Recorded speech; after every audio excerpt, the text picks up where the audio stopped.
저희가 오늘이 할 게 많아요. 오늘이 이제 금요일 수업부터 저희가 요가 생리학 수업을 들어갔거든요. 요가 차크라에 대한 얘기를 제가 계속해서 하고 있죠. 이 차크라는 이제 에너지가 흐르는 통로라는 뜻, 에너지가 회전되는 어떠한 보이지 않는 영역이기 때문에 학파마다 좀 개수를 좀 달리 얘기하지만 요가에서는 크게 7가지가 척추 안에 머무른다고 해요. 그래서 척추가 잘 활성화되면, 척추가 잘 깨워지면 가장 퓨어한 에너지로 우리가 조금 더 우리에게 잠들어 있는 에너지를 발산하면서 무한의 에너지를 경험하면서 삶을 조금 수월하게 살아낼 수 있다고 하거든요. 그래서 요가 생리학 수업을 저희가 금요일부터 들어갔어요. 그래서 이번 달에는 1번 차크라부터 올라가지 말고 7번 차크라부터 한번 내려와 볼까도 제가 생각을 했는데, 마침 지난주 금요일이 풀문 시즌이었어요. 에너지가 쉽게 위로 뜨는 시기여서 조금 아래로 많이 내리고 가면 좋을 것 같아서 1번 차크라부터 그냥 해보자 해서 1번 차크라부터 올라가고 있고, 7번 차크라부터 한번 해볼까를 생각한 것이, 7번 차크라는 의식의 세계에서 우리가 하나라는 걸 인지할 수 있는 공간이고, 1번 차크라는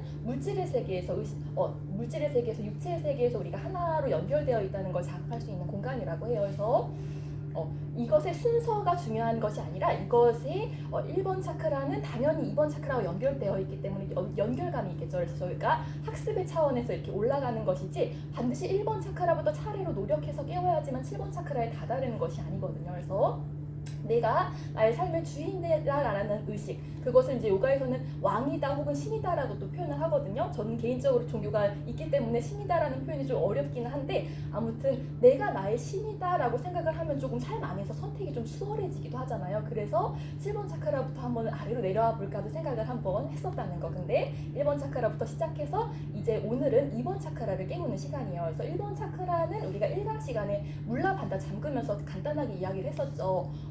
땅과 유사감이 있기 때문에 좀 탁한 에너지가 쉽게 정체되지만, 그런 에너지가 또 잘 나가는 통로이기도 했어요. 그래서 1번 차크라는 발바닥의 중간 공간, 용천과 또 연결감이 있었죠. 그래서 우리가 그라운딩 플로우 하면서 용천을 깨우는 움직임들, 테크닉들을 많이 했어요. 제자리 뛰기도 그렇고, 발끝서기 테크닉도 그렇고, 스쿼트 자세들도 다 용천을 깨워주죠.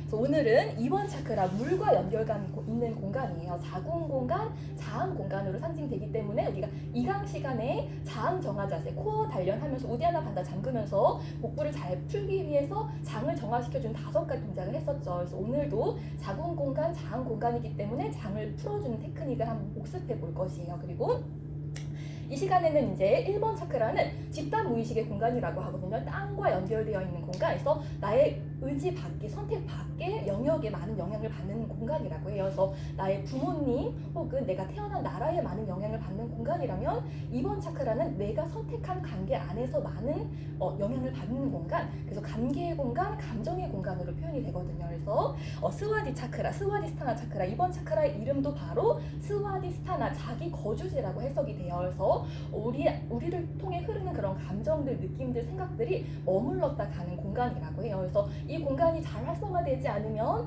나를 통해 그런 흐르는 감정들을 잘 수용해주지 않으면, 우리 이제 여성분들은 자궁이라는 장기가 있기 때문에 월마다 한 번씩 찾아오는 그 시즌들이 있죠. 그 시즌들에 좀 더 불편함을 경험할 수도 있게 된다고 해요. 그래서 오늘은 조금 더 나를 통해 흘렀었던 그런 감정들을 인지해보고, 감정은 나를 알 수 있게 해주는 어떤 정보망이기도 하거든요. 내가 이러한 경험을 했었는데 굉장히 안 좋을까라고 생각했는데 굉장히 좋단 말이죠. 그러면 나는 이거를 했을 때 굉장히 좋은 스토리텔링을 일으키는 사람이구나라는 것을 알 수 있을 거예요. 그리고 이러한 경험을 했을 때 나는 굉장히 좋을 거라고 생각했는데 막상 했는데 안 좋은 거죠. 그러면 나는 이러한 경험을 좀 불편하게 여기는 사람이라는 걸, 내가 나를 좀 잘 이해할 수 있을 거예요. 그래서 이것을 바로 또 이 책에서는 내면 소통이라고 또 표현도 하고 있죠.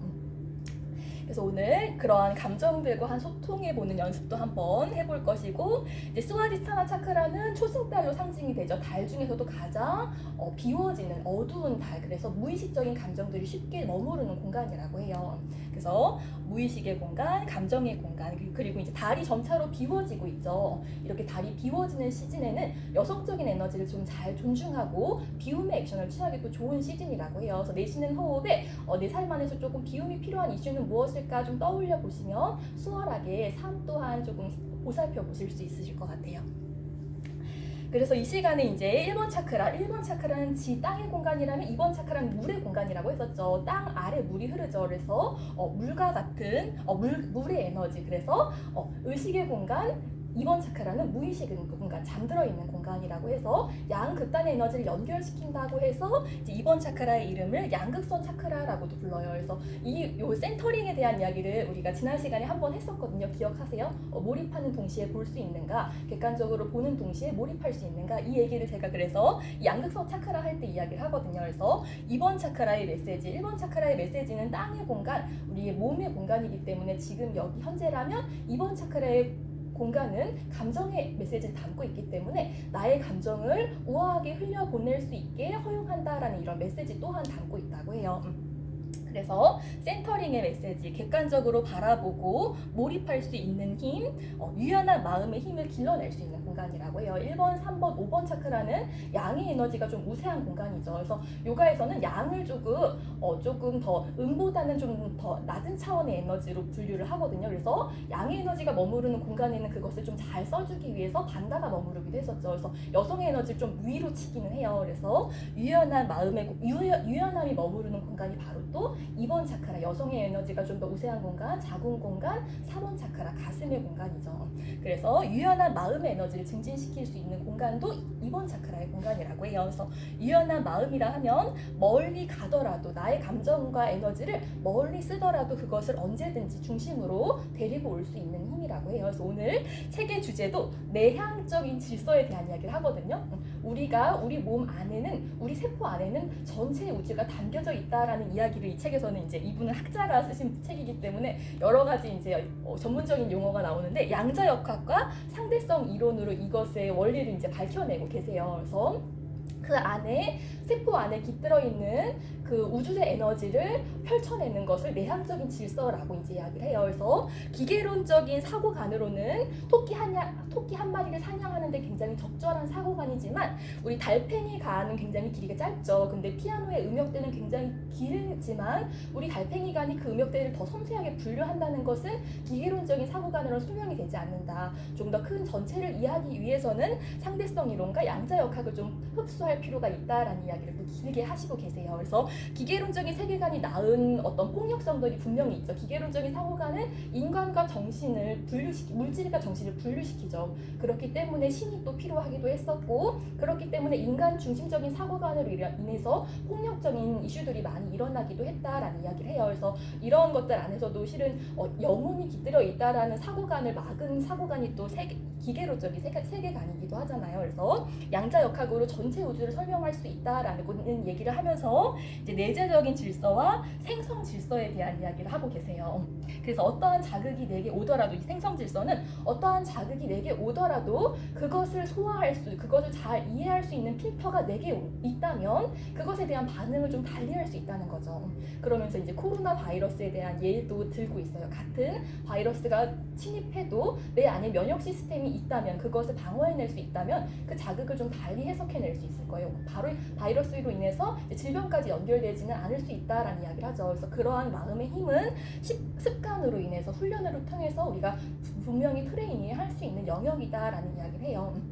그러려면 마음의 힘이 있어야 되고, 마음의 힘이라고 하면은 이제 비유를 들고 있는 게 바닷속의 파도의 예를 들고 있어요. 파도가 일어나는 것은 그 봄 바탕, 바다가 있어야 되잖아요. 그래서 우리로 하여금 일어나는 그런 생각들, 기억들, 느낌들은 파도라고 설명을 해요. 약간 들뜬 상태인 거죠. 그래서 이것을 부정할 필요가 없고 이것을 우리는 이해할 필요가 있다라는 이야기를 하고 계세요. 이게 굉장히 와닿더라고요. 그래서 이것을 이해하려면 또 봄 바탕이 나의 진짜 자아가 보는 자아, 배경 자아라는 것을 이해할 필요가 있다라는 이야기를 하고 있어요. 그래서 오늘 우리가 달 공간이기 때문에 이 시간엔 달 플로우를 진행하죠. 그래서 지난달 이 시간에 뭐 했는지 기억나세요? 노래?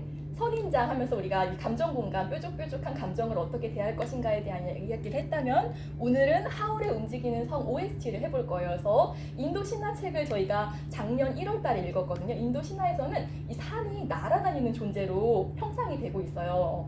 그러니까 이제 이 책에서도 그 얘기를 하고 있어요. 우리의 의식은, 우리의 몸은 지금 이 순간에만 머무를 수 있지만 우리의 전체 의식은 시공간을 초월한다. 이것을 이제 양자역학으로 설명을 하시고 계시거든요. 그래서 이 시공간을 초월한다 얘기를 딱 들었을 때 나르는 산 신화 얘기가 떠오르더라고요. 저는 그래서 이제 산이 날아다녔는데 앉아서 오래 수행하는 수행자들이 이제 그 산의 불편함을 겪으니까 산이 안착을 했다고 해요. 그래서 날아다니는 산, 우리의 의식은 시공간을 이제 넘나든다는 거죠. 그래서 제가 하울의 움직이는 성이 움직일 수 없지만 우리의 몸은 움직일 수 없지만 우리의 의식은 다차원에 존재한다라는 내용을 좀 담아보고 싶어서 하울의 움직이는 성을 통해서 우리가 오늘 달플로우까지 한번 진행을 해보도록 할게요.